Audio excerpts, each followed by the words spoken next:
Ouah les mecs! Bienvenue sur ma chaîne, je m'appelle Agathe et je partage ici des réflexions, des astuces qui t'aideront à t'aimer et à t'accepter, à être en paix avec toi-même et à oser être toi-même.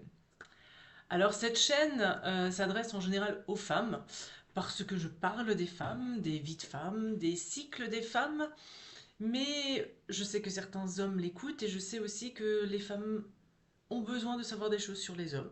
Et aujourd'hui, je suis poussée vraiment par la vie à te parler des hommes. Pourquoi? Pourquoi est-ce que je vais parler aujourd'hui des hommes? Mais parce que j'ai eu, en l'espace de quelques jours, j'ai eu l'immense bonheur d'assister à deux éclosions magnifiques du masculin.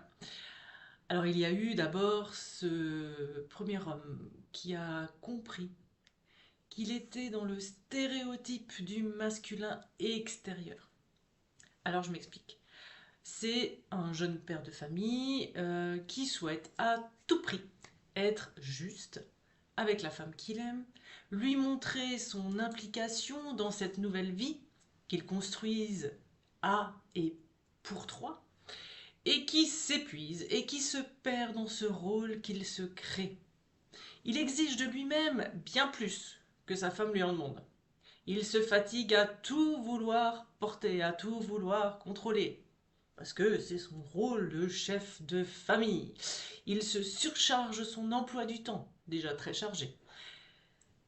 Et en me racontant ça au fil de la séance et par quelques moments guidés, il comprend que ce contrôle de la situation qu'il s'impose est une accumulation d'actions guidées par son mental.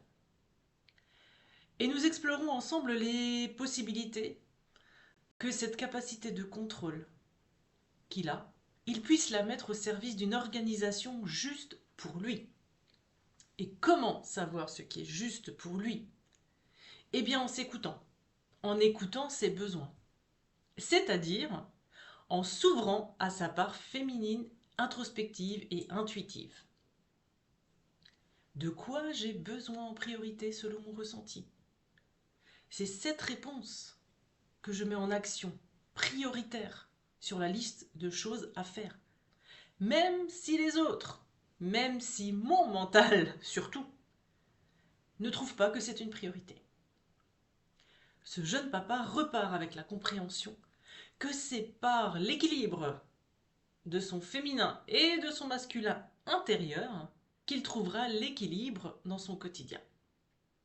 Et je vous assure que ce jeune homme, au moment de cette compréhension, de cette intégration, a instantanément rayonné une beauté, une puissance incroyable.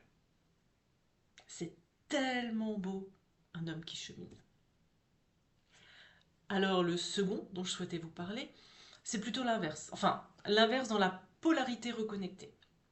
Car comme le premier, il faisait tout pour plaire aux femmes. Extrêmement intelligent, extrêmement sensible, il a mis une partie, une grosse partie de ses aspirations profondes sous cloche pendant des années, ne répondant qu'aux injonctions d'être aimable, de se faire aimer par les femmes, jusqu'à ce que les événements de la vie lui permettent un jour de se relever, de sortir de ce costume bien trop petit pour l'homme magnifique qu'il est. Il reprend son pouvoir sur la vie. Il réintègre, lui, son masculin. Il s'affirme. Et oui, mesdames, il n'y a pas que le féminin blessé, dont on parle beaucoup. Il y a aussi le masculin blessé. Blessé de ne pouvoir s'exprimer justement. Blessé de ne pouvoir exister. Blessé de ne pouvoir rayonner. Et cet homme, je l'ai entendu parler. Je l'ai entendu s'affirmer. Je l'ai vu être droit dans ses bottes. Et j'en ai été profondément bouleversée et touchée en plein cœur. Quand je repense à ce moment où il a enfin réussi à exprimer sa droiture, Je peux vous dire que là, il en avait, comme on dit.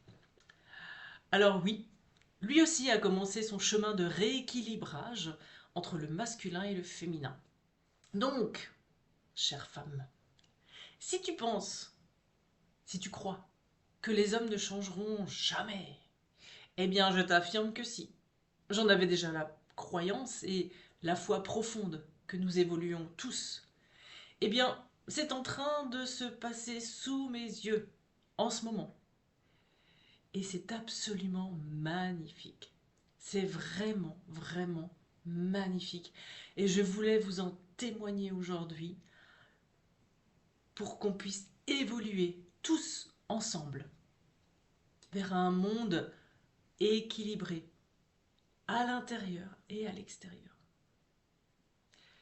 Pour plus d'informations sur mes accompagnements ou un rendez-vous personnalisé, tu trouveras mon mail indiqué ci-dessous et c'est avec grand plaisir que je t'accompagnerai. Je te souhaite une belle journée pleine d'amour pour toi, une belle ouverture de cœur vers les autres. Et je te dis à bientôt. En attendant, merci de cliquer, de faire grandir cette chaîne, de mettre des petits pouces et de transférer à tous ceux que cela pourrait intéresser. Allez, à bientôt. Merci. Ciao, ciao.